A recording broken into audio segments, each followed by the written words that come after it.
tu crois, tu verras. Ton miracle. Oh, si tu crois, tu verras. Tu verras. Tu verras.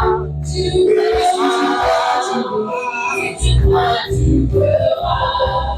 Ton miracle. Si tu crois, tu verras. Si tu crois, tu verras. Tu verras. Tu verras. Si tu crois, tu feras ton miracle. Éternel Dieu, nous voulons te dire le grand merci. Seigneur, tu bénis, tu continues de bénir. Et Seigneur, on n'a pas une autre preuve à chercher, si celle que tu fais grâce que nous soyons là ce matin, présents devant toi. Seigneur, toi qui as permis que nous puissions rentrer en l'an 2024. Seigneur, c'est une grande bénédiction. Seigneur, parce qu'il y a des gens qui ont voulu voir ce jour, qui ont payé, Seigneur, mon Dieu, m'aura des médecins, qui ont payé des longs voyages, mais Seigneur, ils n'ont pas eu cette grâce. Mais Seigneur, si nous sommes rentrés, mes frères et moi, Seigneur, c'est tout simplement parce que toi, tu bénis. Seigneur, tu n'as pas changé. Et Seigneur, nous voulons te dire grand merci. Ce matin encore, Seigneur, nous voulons te recommander ce premier message de l'année entre tes mains. Nous te prions, Seigneur, de nous parler, surtout, Seigneur, de nous consoler. Seigneur, merci pour ton esprit, le Saint-Esprit qui est présent en ces lieux. Merci pour les anges. Merci, Seigneur, mon Dieu, mon roi, pour la grâce que tu nous fais. Que toute la gloire te soit rendue dans le nom de Jésus. Amen. Est-ce que tu peux acclamer le Seigneur?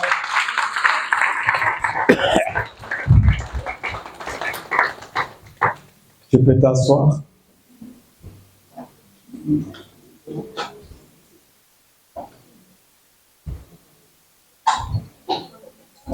Amen. Bonne année. Amen. On pourra donner tant de fois, on ne sera pas fatigué. Parce que c'est une bénédiction. Les chantres viennent de dire qu'il bénit encore, il bénit. Donc je peux te dire bonne année, bonne année, bonne année. On ne sera pas fatigué parce que c'est une bénédiction. Amen. Ce matin, je voudrais rendre gloire à Dieu. Dieu qui a permis que nous soyons tous là. Franchement, je veux aussi vous remercier. Je voudrais vous remercier, vous qui êtes là, présents ce matin. Parce que faire un déplacement pour venir en ces lieux, c'est que vous avez un cœur qui aime Dieu. Amen. Que Dieu vous bénisse. Je voudrais aussi dire merci à mon père, comme on l'appelle affectueusement Sad, Serge Medjabadoueko, qui est notre père, celui qui permet que nous soyons là debout devant vous pour parler, celui qui nous inclut dans son ministère. Je sais que maintenant, à Brazzaville, dans la cité de gloire, c'est en train de chauffer là-bas. Amen. Parce qu'on a déjà vu les annonces, on sait comment ça se passe. En tout cas, que Dieu les bénisse également là-bas. Et merci Seigneur pour ces moments. Merci pour cette opportunité. Je voudrais aussi remercier les hommes de Dieu qui sont là. Il y a le pasteur Rigo avec son épouse. Il y a le frère Joseph, le frère Olivier, il y a tous les hommes de Dieu, le frère JC qui sont là. Vous tous qui êtes là, que Dieu vous bénisse. Est-ce qu'on peut acclamer pour Dieu?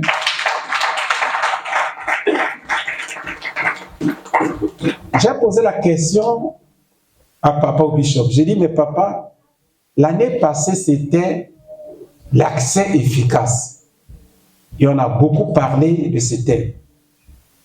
Accès efficace, et tout le monde voulait rentrer efficacement.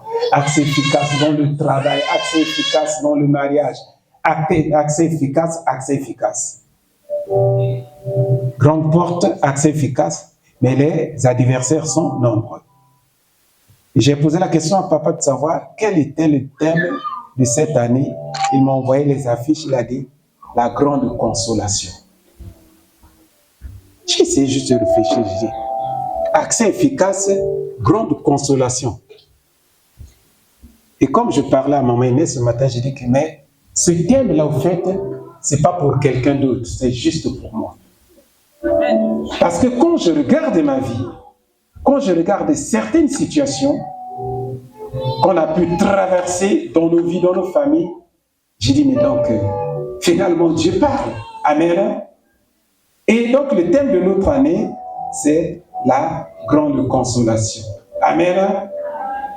Dis à ton voisin, grande consolation. Dis ça, dis, écoute ça. Dis, écoute ça, parle-lui bien, non, parle.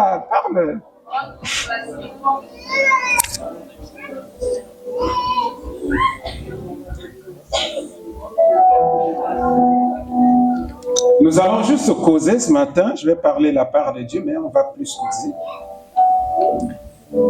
Notre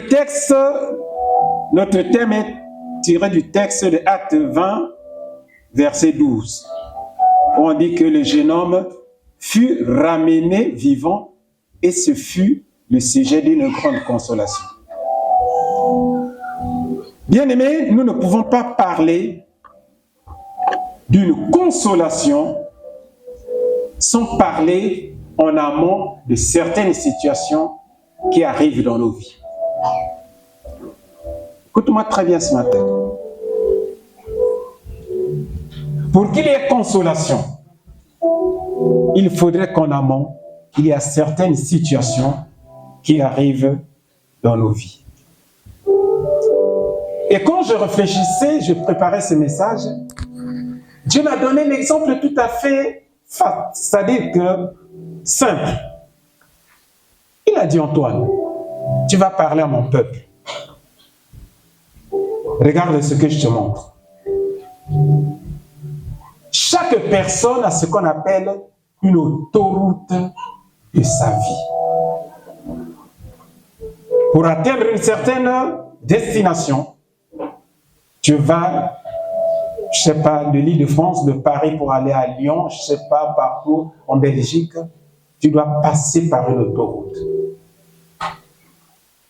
Et dans cette autoroute de ta vie, où tu traverses pour aller en Belgique, tu peux rencontrer les péages, tu peux rencontrer les aires de repos, tu peux rencontrer des braqueurs, tu peux rencontrer,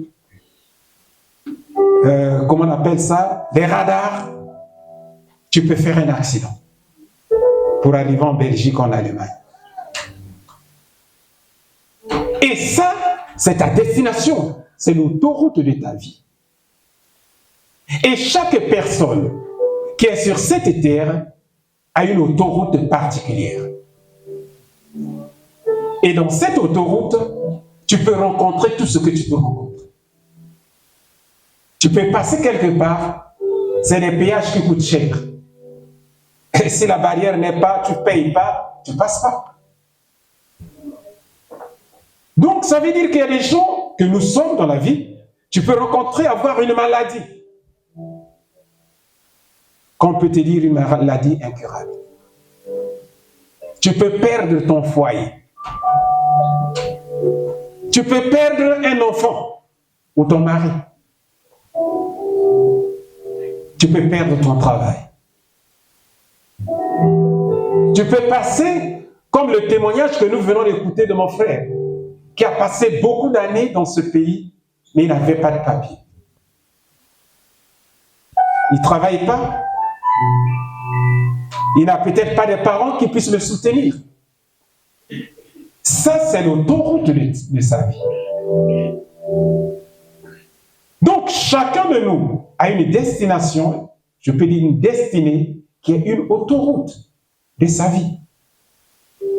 Joseph avait une destinée, il est passé dans une autoroute qui était rejeté, vendu par ses frères.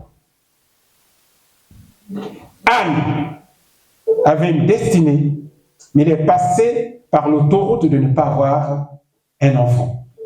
Donc, nous ne pouvons pas parler d'une grande consolation, parce que le mot grand, c'est un adjectif qui qualifie la chose qui arrive, qui peut se mettre devant un homme, pour montrer l'importance de la chose.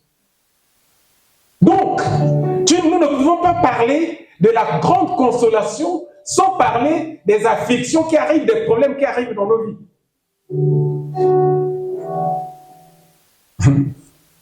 Je dis, ah, papa, où tu vas trouver ce thème-là avec ton Dieu?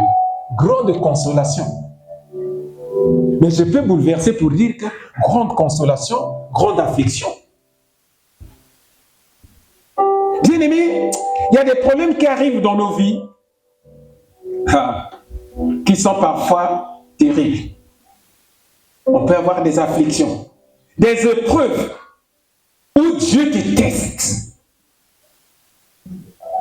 Dieu te teste pour savoir est-ce que tu l'aimes ou tu es capable.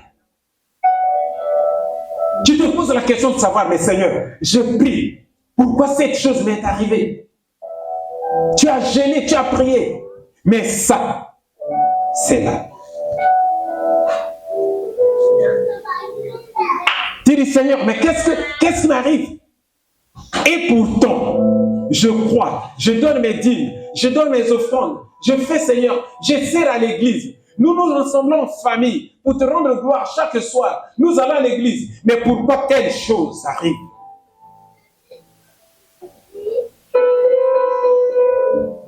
Amen. Hein? Amen. C'est ce qu'on appelle les afflictions.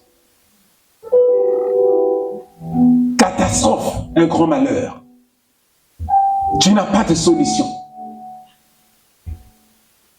Bien-aimés, il y a des situations qui nous amènent à ce qu'on appelle un chagrin.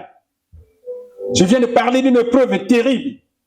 Tu es dans une tristesse, une situation sombre. Tu es dans ça. Au fait, quand tu es triste, frère, tu perds la joie. Et à un certain moment, tu peux être même dépressif, inconsolable, parce que tu dois passer par là. Et parfois, si on n'y fait pas attention, même si on peut prier, on rentre dans ce qu'on appelle le désespoir. Et c'est là que ça devient dangereux. Et quand on est dans le désespoir, on se dit, ben, écoute, mais qui peut m'arranger cette situation? Tu regardes à gauche, tu regardes à droite. Au fait, c'est comme un peu la femme à la perte du sang, elle a perdu tout son argent. Ou bien, je peux me parler de Joseph. Il a ses frères qui sont là, ce sont ses propres frères qui le vendent. On l'amène chez Potiphar, il dit que bon, peut-être Potiphar va arranger quelque chose. C'est encore la femme de Potiphar qui va l'accuser. Il est dans une prison où personne ne peut intervenir. Ça, c'est ce qu'on appelle, on est dans un désespoir.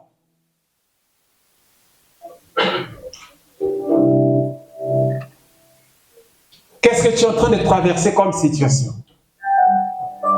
C'est la première question que Dieu nous pose. Quelle est notre situation?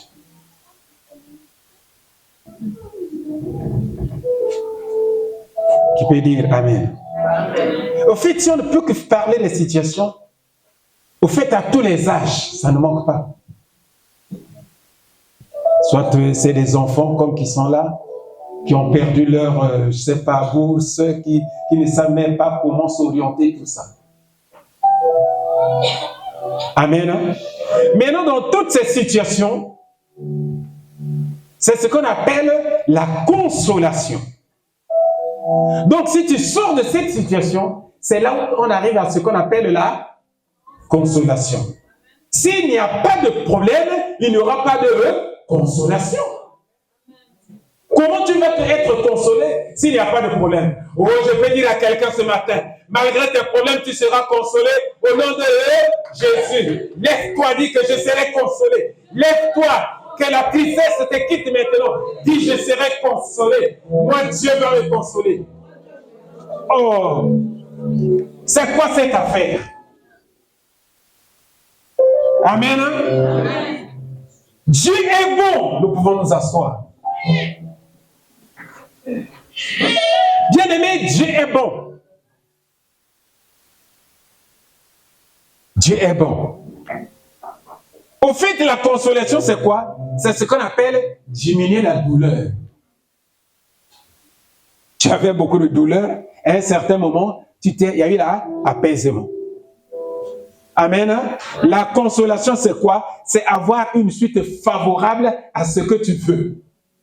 Je veux, comme disait mon frère, avoir des papiers. Dieu te donne les papiers. C'est ce qu'on appelle la consolation. C'est-à-dire qu'aspirer à avoir ce que toi tu voulais, mais la chose se réalise comme toi tu le voulais. Amen. Amen. La consolation, c'est la joie. C'est ça.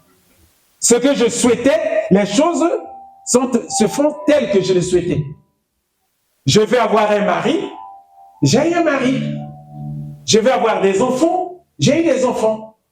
Je veux avoir, je ne sais pas, une situation professionnelle, j'ai la situation. C'est ça ce qu'on appelle la consolation. Mais l'étape où je suis en train de faire quoi? De souffrir, c'est là, cette étape-là, je suis dans des problèmes d'affliction. Mais quand la solution arrive, c'est ce qu'on appelle la consolation. Donc, je disais, dans notre autoroute de la vie, il faut toujours croire, ou bien peut-être comprendre. Il y a des moments difficiles. Personne ne peut échapper. Il y a des moments difficiles. Mais Dieu, dans son amour, fait toujours en sorte que, pendant ces moments difficiles, il nous amène à quoi? À une solution. Amen. Amen. Ça, je ne vais pas parler de ça maintenant. Je parlerai de ça prochainement. Mais la plupart du temps, il y a 4 sources d'affliction dans nos vies. Je ne vais même pas les développer. Je vais juste les citer. La première des choses, c'est ce que Dieu nous met à l'épreuve.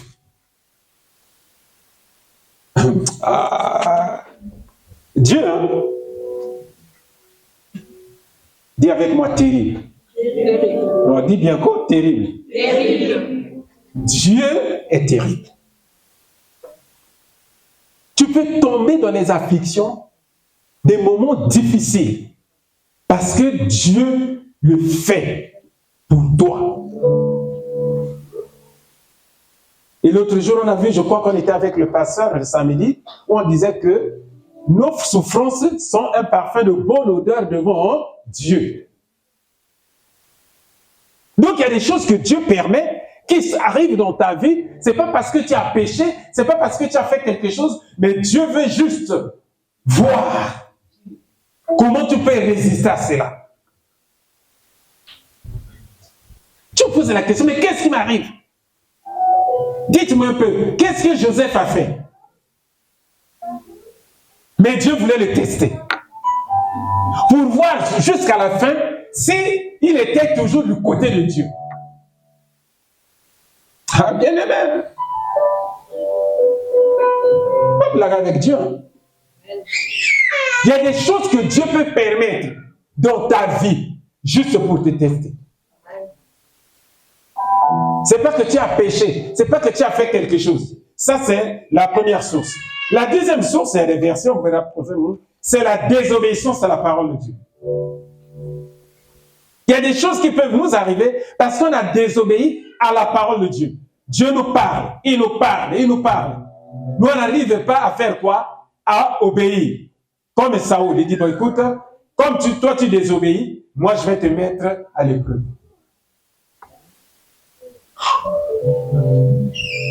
Amen. Et la troisième chose, ça peut être nos mauvais choix. On subit des problèmes parce que c'est pas parce que Dieu, c'est parce que tu as fait un mauvais choix. On fait nos choix, la plupart du temps, on met Dieu à l'écart, ou même par les gens qui sont sages, qui sont passés par là, qui peuvent nous conseiller, mais on les a mis à l'écart. Et on fait des mauvais choix. L'enfant prodigue, il a fait un mauvais choix. Il avait ses parents, son père qui était là, mais il avait fait le choix du matériel. Il a souffert. Amen. Amen. Et la quatrième source, la plupart du temps, c'est l'ennemi, le diable. Et ce soir, on va parler de ce que le diable peut faire. Le diable, ce n'est pas un ami, c'est un ennemi. Et beaucoup d'entre nous, nous sommes en train de souffrir, les gens sont en train de souffrir parce que ce que le diable veut, c'est quoi? C'est que dans l'autoroute de notre vie, il puisse mettre quoi? Des barrières, beaucoup de choses pour nous faire souffrir. Le diable est mauvais, hein? Le diable est mauvais. C'est un ennemi dangereux. Et dans chaque vie, la vie de chaque personne, le diable cherche à mettre des barrières. Et c'est de cela que nous allons parler ce soir. C'est pour cela que quand Jean nous dit dans Jean 10, verset 10, le voleur ne vient que pour voler, égorger, détruire. Est-ce que c'est la blague? Amen. C'est parce que dans l'autoroute de notre vie, le diable va mettre des choses pour nous ralentir, pour nous causer des afflictions, du malheur. Et nous allons parler de l'autoroute d'un homme qui s'appelle Paul. C'est là que j'ai pris exemple. Paul, l'apôtre Paul. Qu'est-ce qui se passe? Dans ce que papa nous avait donné l'année passée, une grande porte est là, en l'entrée efficace, mais à la fin du verset, il y avait quoi? Il y a de quoi? Mais vous avez oublié, il y a quoi? Les adversaires sont comment? Nombreux. Donc, Paul a un projet. Ça fait dire qu'il a une autoroute qu'il doit parcourir. Mais les adversaires sont comment? Nombreux. Et c'est sur ça que nous allons voir. Dans 1 Corinthiens 16, le texte de l'année passée, ça c'est le projet de l'autoroute de Paul. Il dit, je viendrai chez vous après avoir traversé la Macédoine. 1 Corinthiens 16, verset 59. Et au verset 6, il dit qu'il est possible que je séjourne quelque temps chez vous, ou même que j'y passe l'hiver. Ainsi, vous pourrez m'aider à poursuivre mon voyage là où je dois me rendre. Je ne veux pas, cette fois-ci, vous voir seulement en passant, mais j'espère rester quelque temps avec vous. Si le Seigneur fait quoi? Me le permet. Verset 8. Cependant, je resterai à Éphèse jusqu'à la Pentecôte, car une porte m'est largement ouverte pour un travail efficace et les adversaires sont comment? Nombreux. Acclamons pour cette parole. Bien-aimé, écoute-moi bien ce matin. Paul a quoi? Un projet. Il doit aller où? À Éphèse. Il doit faire les dons, il doit évangéliser, mais il dit qu'une grande porte est comment? Ouverte. Les adversaires sont comment? Nombreux. D'accord. C'est son autoroute. Et dans Acte 19, c'est là que le voyage de Paul, son projet va s'accomplir. Acte 19, versets 8 à 12. Ensuite, Paul entra dans la synagogue. Donc, il va là où est-ce qu'il avait dit qu'il y a des opportunités. Où il parlait avec assurance pendant 3 mois. Il discuta de ce qui concerne le royaume de Dieu. Au fait, sa mission, c'était de parler du royaume de Dieu. C'était d'évangéliser. C'était d'enseigner. C'était d'annoncer aux gens Christ. Il est arrivé. Mais écoutez ce que la Bible va me dire. Il s'efforça de persuader ceux qui l'écoutaient. Cependant, quelques-uns restaient endurcis et incrédules et disaient du mal de la voix du Seigneur devant la foule. Alors, il les quitta, prit les disciples à part et enseigna chaque jour dans l'école d'un dénommé Tyrannus. Cela dura 2 ans, si bien que tous les habitants de l'Asie, juifs et non-juifs, entendirent la parole du Seigneur. Dieu faisait des grands miracles et des miracles extraordinaires par l'intermédiaire de Paul, 12, au point qu'on appliquait sur les malades des linges et des mouchoirs qui avaient touché son corps, les maladies les quittaient et les esprits mauvais sortaient d'eux. Qui peut dire Amen? Amen. Est-ce qu'on peut acclamer? Donc, Paul ici est dans son projet. Où il avait parlé que j'ai un projet, mais les adversaires sont comment? Nombreux.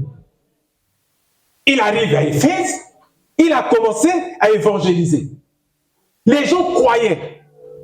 La Bible dit qu'il avait juste des mouchoirs, c'est ce que vous voyez dans la télé, et tout, des mouchoirs où les gens touchaient, les gens étaient guéris. C'était là l'opportunité qu'il parlait. Il parlait de Christ, il a commencé à évangéliser, des choses se passaient. Mais là, c'était son projet. Il rentre dans une école qu'on appelle Tyrannus, il fait là des années, il enseigne, les gens se convertissent, il parle du royaume de Dieu. Jusque-là, c'est bon. Amen. Est-ce que le diable va le laisser faire ou le diable va s'élever? Est-ce que le diable va l'assister ou le diable va chercher à contrecarrer? Tu as un projet pour ta vie. Tu as un projet pour tes études, pourquoi ton mariage. Est-ce que le diable te laisse faire pour que tu avances, tu t'épanouis, ou à un certain moment il se lève? La Bible dit que Paul a commencé à faire quoi? À évangéliser.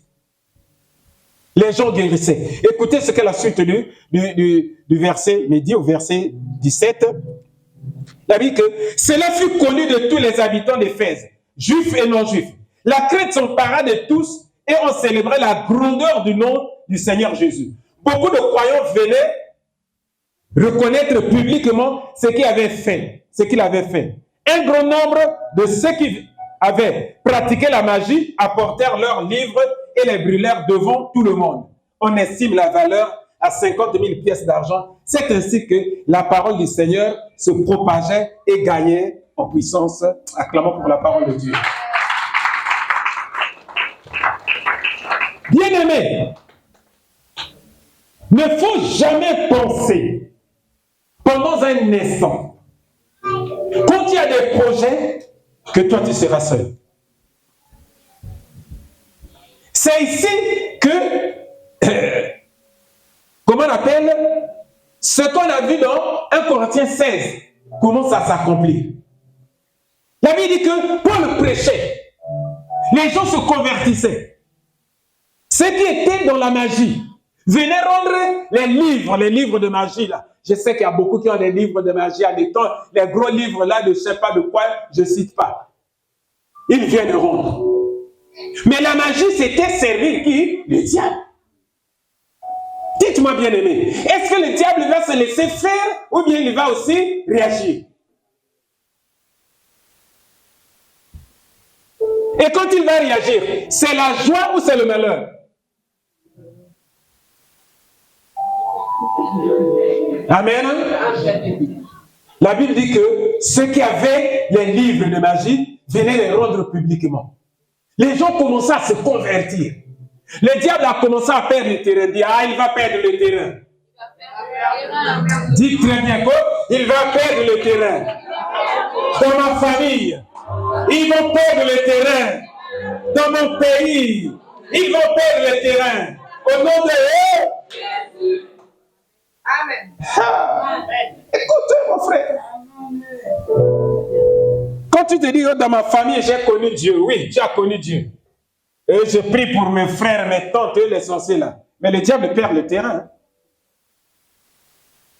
Il faut bien comprendre. Hein? Mais quand il perd le terrain, est-ce qu'il va rester tranquille ou bien il va réagir?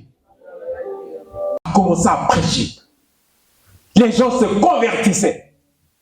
Les gens amenaient les livres de magie, des choses comme ça. Les gens témoignaient. Moi, j'étais un magicien. Regardez ce que j'avais fait. Le diable dit, d'accord, il faudrait que je rentre dans l'opposition. Qui peut dire Amen? Dis avec moi, opposition. Tu as peur de dire opposition. Amen. C'est pour cela que Jésus, quand il dit quelque chose, il dit que, Jean te parle de ça, il dit que, dans Jean 1, Jean 3, verset, il dit que le Fils de l'homme apparaît afin de détruire quoi? Les œuvres. Les détruire quoi? Les œuvres du diable. Qu'est-ce qu'une œuvre? C'est un travail. Ça veut dire que le diable a aussi un travail. Amen. Et dans Acte 19,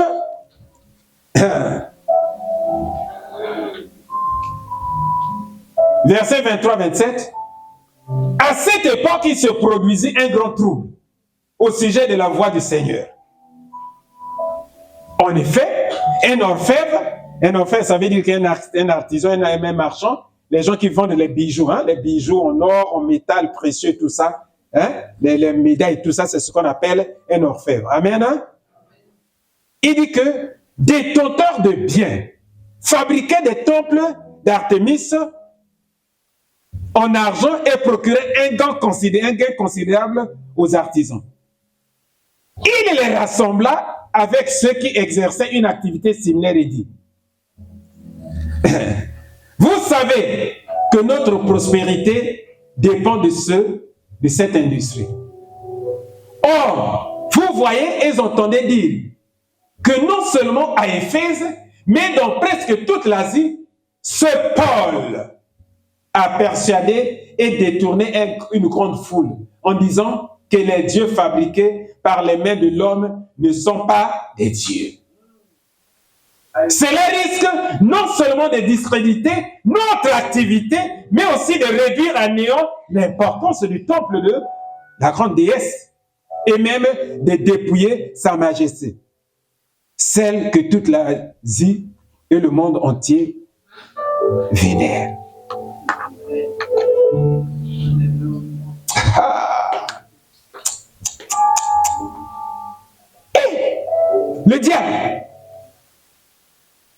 Le diable ne veut jamais perdre son intérêt.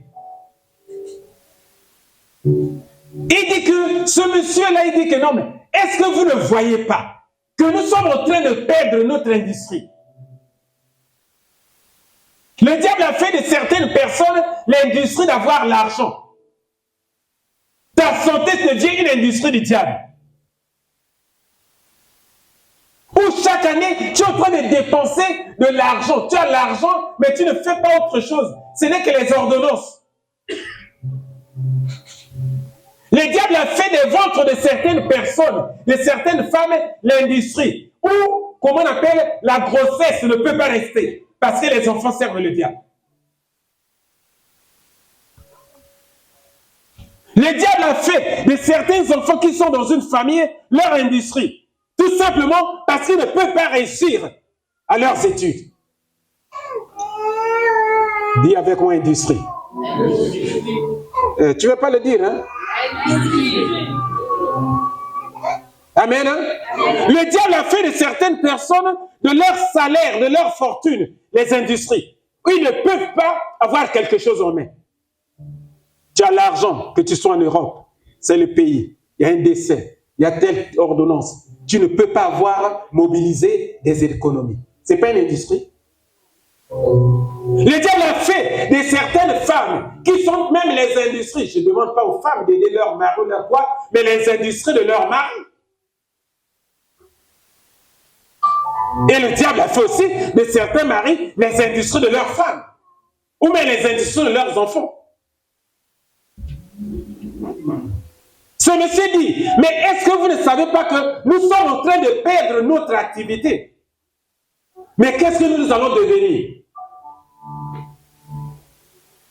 Je déclare au nom de Jésus que l'industrie que le diable veut fabriquer dans ta vie soit détruite au nom de Jésus. Que tes enfants ne sont pas l'industrie du diable. Je le déclare au nom de Jésus. Que ta famille ne soit pas une industrie du diable pour former des cercueils. Je le déclare au nom de Jésus. Où chaque année est mort.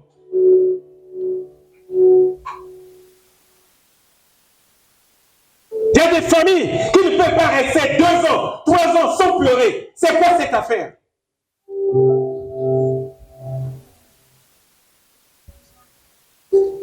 Cette année, l'an 2024, où toi tu es rentré, c'est pour cela que je disais que ici, quand on a commencé les premières heures, j'ai dit, il faut déclarer des choses. Oh, acclamons pour le Seigneur.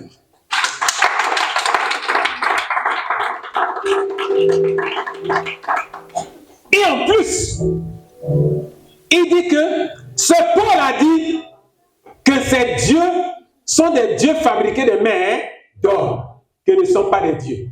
Mais ce matin, je déclare que ce ne sont pas des dieux au nom de Jésus. Ils viendront, s'ils sont des magiciens, dans vos familles, ils viendront se concerner pour déposer leurs grosses médailles. Je déclare au nom de Jésus que leur maison puisse se fermer. Je le déclare ce matin. Parce qu'il y a un seul Dieu, c'est Jésus-Christ, le Fils unique de Dieu, qui est le véritable Dieu.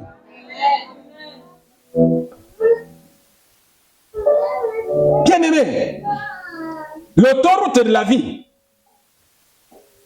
Paul a commencé à subir ce qu'on appelle une résistance. Écoutez le verset 28. À ces mots, ils furent remplis de colère et se mirent à crier. Grande est l'Artémitis d'Éphèse. Toute la ville fut grande, fut dans l'agitation. Qui peut dire Amen? Amen. Oh, acclamons pour Jésus. Est-ce que tu sais combien de gens qui sont en colère à cause de ta situation? Est-ce que tu sais? Tes enfants, ce sont tes enfants.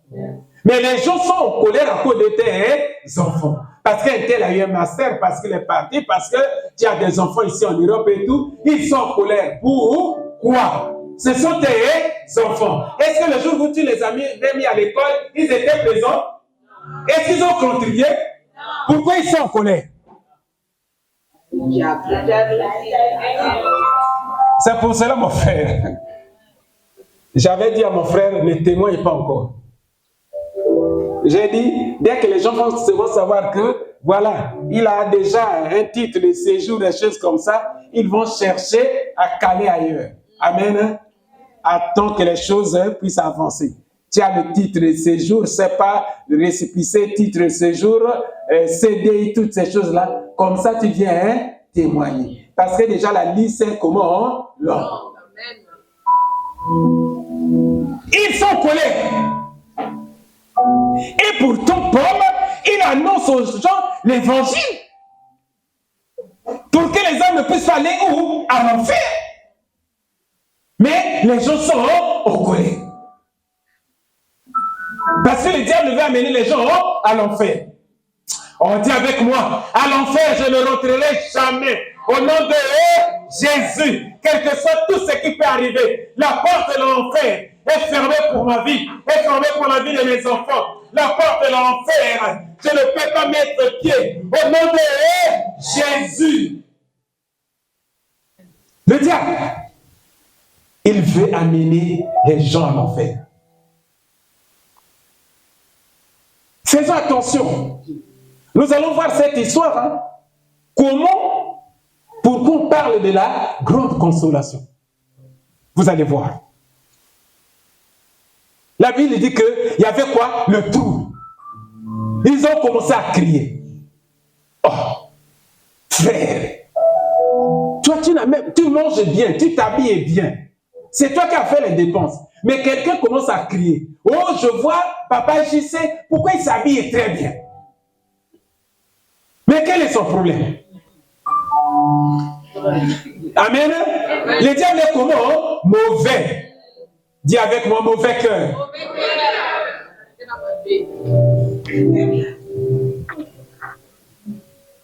On ne peut pas l'en vouloir, c'est pour... Il a été fait comme ça. Amen.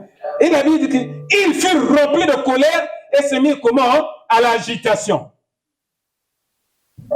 C'est pour cela, frère, écoute-moi. S'il te plaît, je t'en supplie.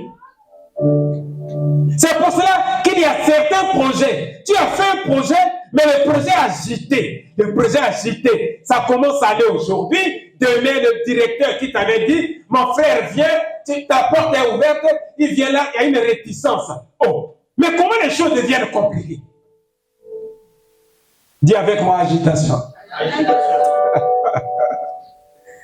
Ah, Seigneur. Tu as commencé la chose, hein? Agitation. Amen. Amen. C'est même le type qui t'a appelé pour dire que moi je t'aime, ma chérie, tout ça. Il te propose tout ça pour des fiançailles et tout. Il va dire que attends-moi même demain. Demain, en tout cas, je ne veux même pas travailler, j'irai. Dis agitation. Demain, là, du matin au soir, rien. Coup de téléphone, rien. Petit appel, rien. Dis avec moi, hein? Agitation. Et les choses s'arrêtent. C'est l'œuvre du diable. Il va secouer, il tire les ficelles. Il dit, hey, est-ce qu'on va laisser cette entreprise comme ça? Il faut faire agiter les choses. Tu as eu un premier, comment on appelle, une lettre d'embauche. Elle fait comme ça. Agitation, le temps passe comme ça. Tu as déjà eu des récépissés, mon frère pasteur, récépissés. On t'a donné récépissé pendant combien? 1 année et demie. Dis avec moi, agitation. Tu attends quoi? Titre de séjour, après c'est au QTF. Avec assignation à domicile, c'est quoi? Si tu peux acclamer.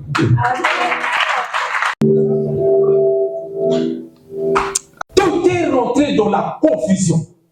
Paul ne comprenait plus rien. Donc, les gens criaient dans toute la ville. Les gens criaient, mais ce Paul-là, mais quoi qu'est-ce qu'il est venu faire? D'un autre côté, les gens se convertissent. Mais là-bas, ils ont soulevé toute une ville.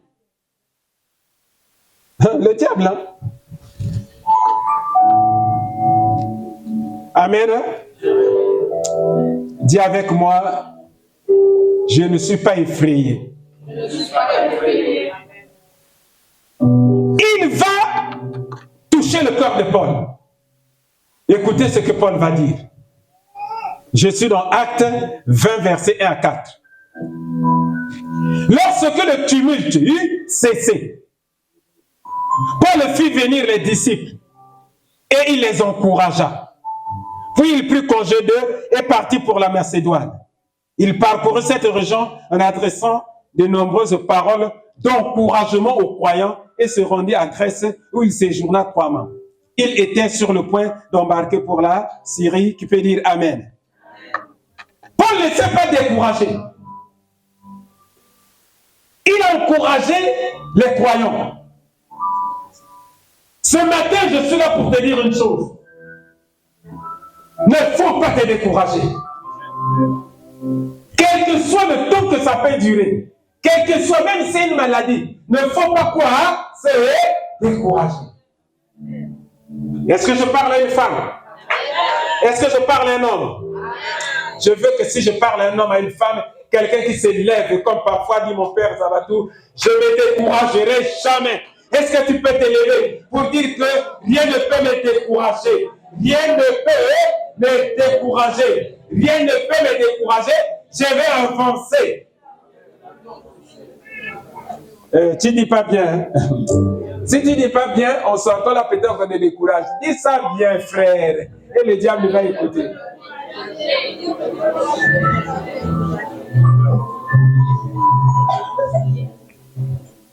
Amen. Merci, vous pouvez nous asseoir. Est-ce que vous savez pourquoi Paul ne s'est pas découragé? Qui peut me donner la réponse? Il aura le premier bonbon de l'an 2024. Pourquoi Paul ne s'est pas découragé? Hein? Il avait un objectif. Oui, il avait quoi? Peu importe la réponse, c'est tout. Vous savez pourquoi Paul ne s'est pas découragé? Parce que Paul, c'est quelqu'un qui avait rencontré Jésus. Très bien. Paul était dans un autre camp. Il était dans le camp du diable, je peux le dire ainsi, quand il défendait le judaïsme.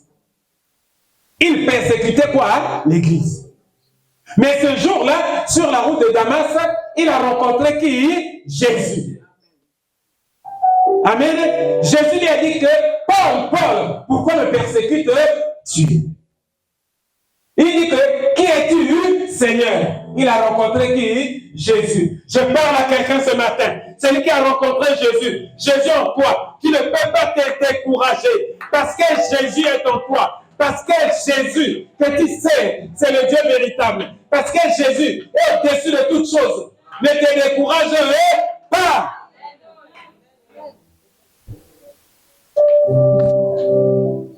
Ne te décourage pas.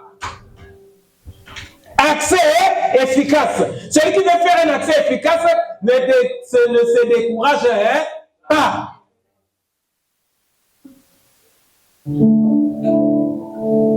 Peu importe les circonstances, peu importe ce qu'on peut te dire, mais ne se décourage pas. Paul dit que je ne peux pas me décourager. Il savait qu'il y avait des gens qui étaient faibles, mais il passait pour faire quoi? Pour les encourager. Ne sors pas des paroles n'importe comment de ta bouche. Oh, gloire au Seigneur. Amen.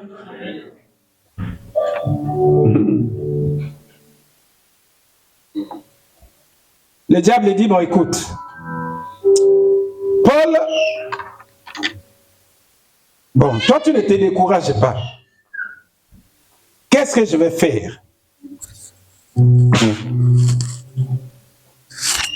J'ai essayé. Toi tu ne te décourages pas. Qu'est-ce que je vais faire? Le diable fait les calculs. Il va envoyer ce qu'on appelle l'arme fatale.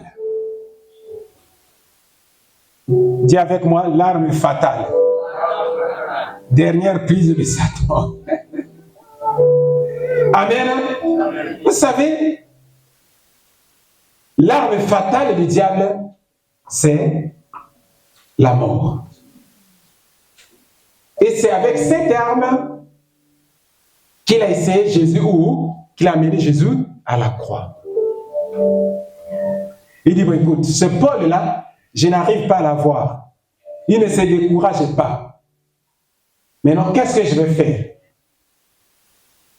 Il dit que moi, je vais employer ce qu'on appelle l'arme fatale. C'est-à-dire que l'arme qui met fin à toute chose. Bien aimé, si Dieu ne nous aide pas, il y a des choses qui peuvent arriver, bien aimé, où le diable t'emmène dans une situation compliquée. Tu verras qu'il n'y a même plus d'issue. Amen. Amen. Écoutez ce qui va se passer. Lis avec moi dans Acte 20.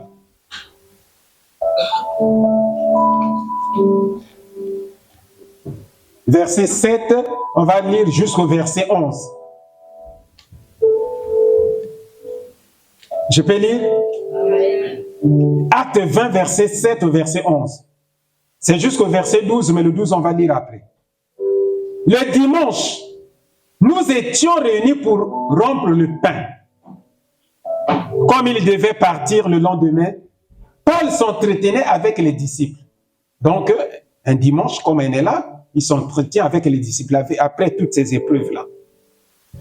Il a plongé son discours jusqu'à minuit. Il y avait beaucoup de lampes dans la chambre à l'étage où nous étions rassemblés. Donc, des gens rassemblés comme nous sommes là. On réunit avec qui? Le grand Paul. Amen. Or, un jeune homme du nom de Tychus. Donc, dans cette réunion, il y avait un jeune homme, le nom de Tychus. Et Tychus, ça veut dire quoi? Heureux. Ça veut dire quoi? La fortune. Était assis sur le bord de la fenêtre. Il s'est profondément endormi pendant le long discours de Paul. Entraîné par le sommeil, est tombé du 3e étage. Quand on a cherché à le relever, il était mort. On va s'arrêter là. Acclamons pour cette parole. Est-ce que vous comprenez comment est-ce que nous sommes en train d'aller? Amen. C'est toujours dans l'autoroute de qui? De Paul. Le diable a essayé gauche, droite. Il n'arrive pas à la voir. Maintenant, Paul est en réunion. La Bible dit que c'était qu'un jour de dimanche. Or, au fond, le jour de dimanche, c'était le jour de la résurrection de qui? Du Seigneur. Et dans la salle, il y avait un jeune homme qui s'appelle Tychus, ça veut dire heureux, fortune. Le diable n'aime pas vraiment le bonheur des gens. Le diable n'aime pas que les gens puissent être comment? Heureux. Ce jeune homme vient à la réunion avec Paul, lui qui s'appelle bonheur, fortune, il est là, il s'assoit au 3e étage, je ne sais pas comment, il était assis au bord d'une fenêtre. Et le diable envoie le démon du sommeil. Dis avec moi, ne dors pas. Ne dors pas. Dis avec moi, ne dors pas. Le sommeil est mauvais.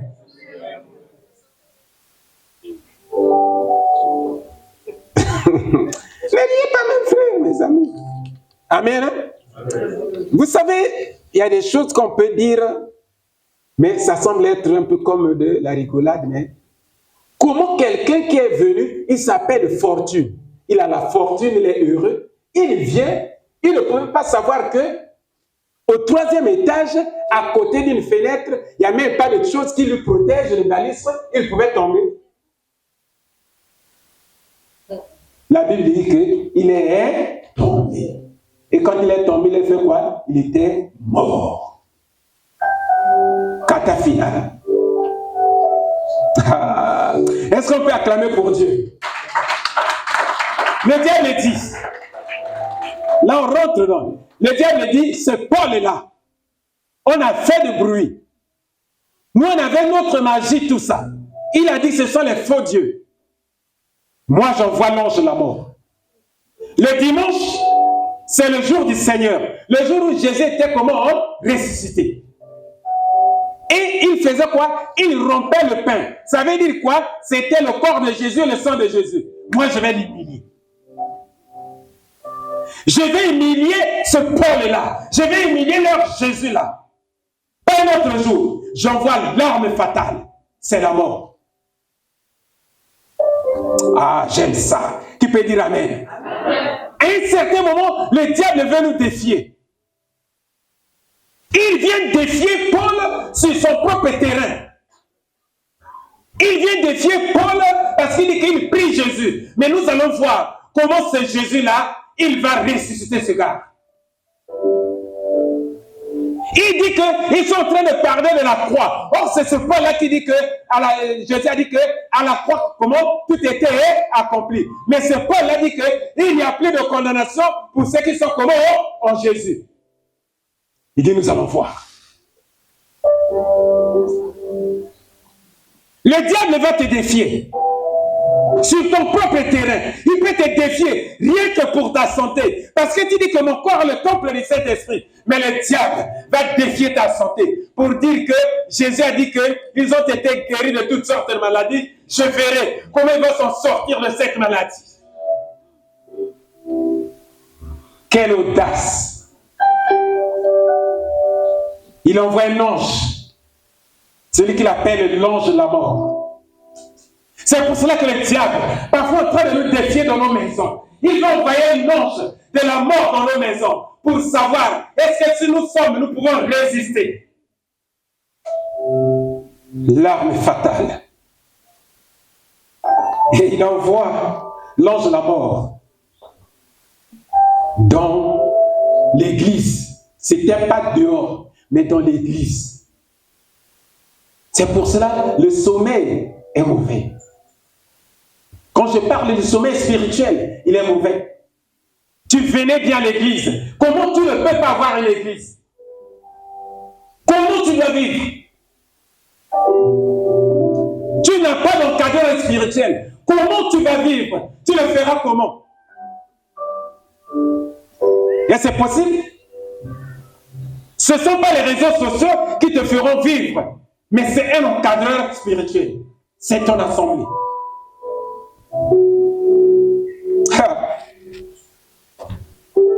Le diable a dit, ange de la mort, va me prendre cette fortune, ce jeune homme qui s'appelle Fortune, va le chercher. L'ange de la mort lui dit ceci. Il dit, patron, là où tu m'envoies, c'est quand même dangereux.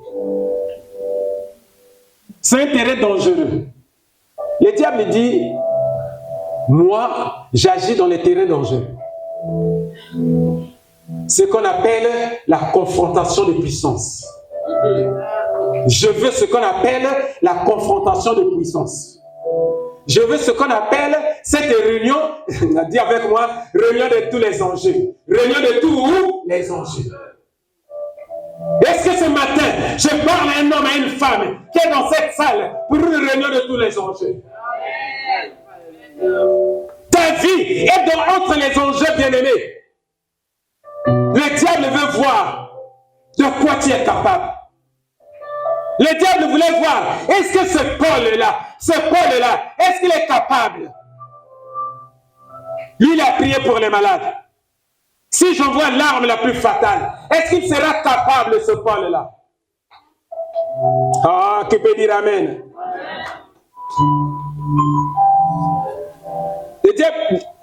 Le démon qui était le démon chef lui dit que, vous savez, lesquels qui sont dans cette réunion? Jésus est là. Là où 2 ou 3 sont assemblés à mon nom, je suis au milieu d'eux. Le consolateur, le Saint-Esprit, est là. Paul est là. Les anges sont là. Les saints, les enfants de Dieu sont là. Mais pourquoi tu m'envoies dans cette mission suicide? Est-ce que je pourrais amener cet enfant-là pour l'amener dans le séjour des morts? Le patron de lui va.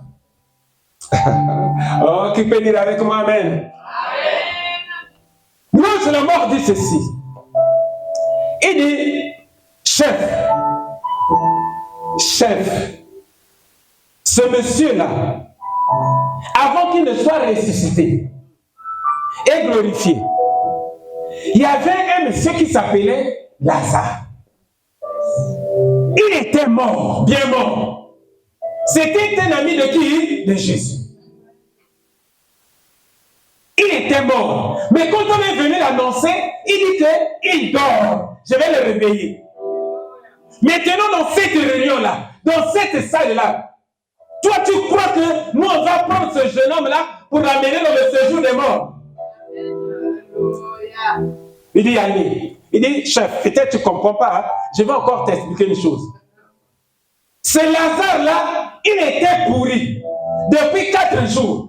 Mais quand il est venu voir Marie, il a dit que si vous croyez, vous ferez quoi? Hein? Et il avait seulement dit une parole. Il a dit, Lazare, sors. chef, ce que nous on a vu, c'est parfois même ce que nous ne pouvons pas faire. Il était pourri, on ne comprend pas ce qui s'est passé, mais lui, il était comment? Ressuscité. Cette mission-là, elle est périlleuse. Il va. Mais tu es parti. L'ange de la mort est parti, il a hésité. Il dit non, peut-être que le patron, il ne comprend pas trop bien. Je vais encore lui dire. Il dit, patron, il y avait une femme d'un village qu'on appelait Naïm. Elle était veuve. Elle n'avait qu'un enfant. Le mari était déjà mort. Il restait rien que cet enfant qui pouvait faire le bonheur. Un enfant d'environ 12 ans. Mais ce jour-là, nous étions en route. On avait notre cortège, ce qu'on appelle le cortège de la mort, pour amener au tombeau. Mais quand on est parti, on a rencontré le cortège de la vie. Il a dit à cet enfant, assois-toi, il s'est assis. Mais Père, est-ce que nous pourrons faire quelque chose qui peut dire Amen? Je dis ce matin, Jésus est sur le chantier, sur la voie de ton cortège. Jésus est sur la voie de ton cortège. Je le déclare ce matin, quel que soit le cortège du diable, si c'est le cortège de la mort, mais Jésus va rencontrer ce cortège. Je le déclare au nom de Jésus. Tu ne mourras pas.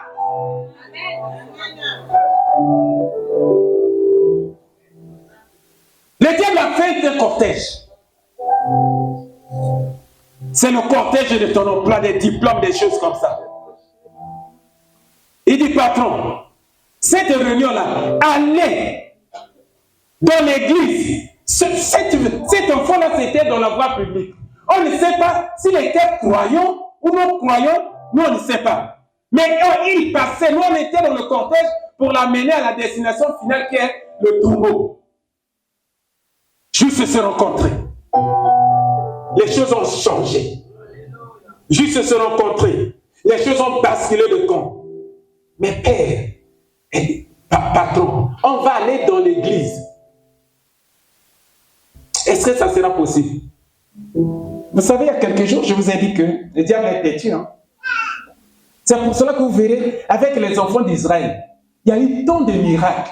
Il ne voulait pas les lâcher. Bien qu'il les a lâchés, amen, il a fait quoi? Il les a poursuivis. Jusqu'à ce qu'ils soient tombés dans la mer Rouge. Il est têtu. Il a dit, bon, écoute, moi je vais maintenant te raconter une dernière histoire. Mais après, nous allons essayer. Parce que je ne veux pas rentrer dans ces choses-là, c'est tellement dangereux. Il dit, patron, maintenant moi je vais te dire une chose. C'est Jésus-là. Lui, nous on l'avait amené à la croix. Quand on l'a amené à la croix, il était bien mort. Et on a enterré devant nous. De sur quoi on a pris la grosse pierre. On a mis dans le tombeau. Pour qu'il ne sorte pas. Mais la Bible nous dit que un matin, c'était le même matin de dimanche. Il y a une femme, oh j'ai béni les femmes ce matin au nom de Jésus. Il y a une femme qui s'appelait Marie de Magdala. Elle est allée dans le tombeau. Elle a fouillé.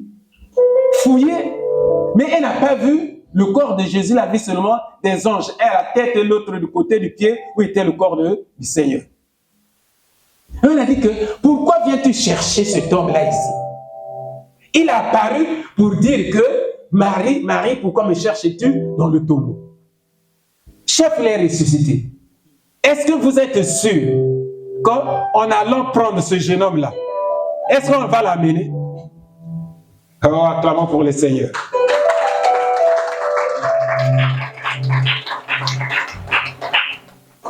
Amen. Nous allons lire maintenant la fin de l'histoire pour qu'on prie.